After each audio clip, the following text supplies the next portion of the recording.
think we're done. Yes, it's very creamy. Let's have a taste. Just want to show you the consistency. It's your normal peanut butter. You could add just a little bit more oil if you like it more runny, but I like it like that. And let's have a look.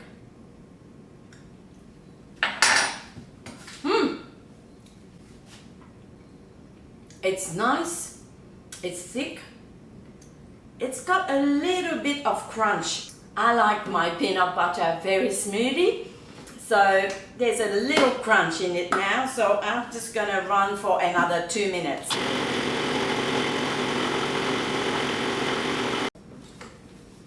Let's try this one. It's a lot more creamy, and so I got a fresh spoon here.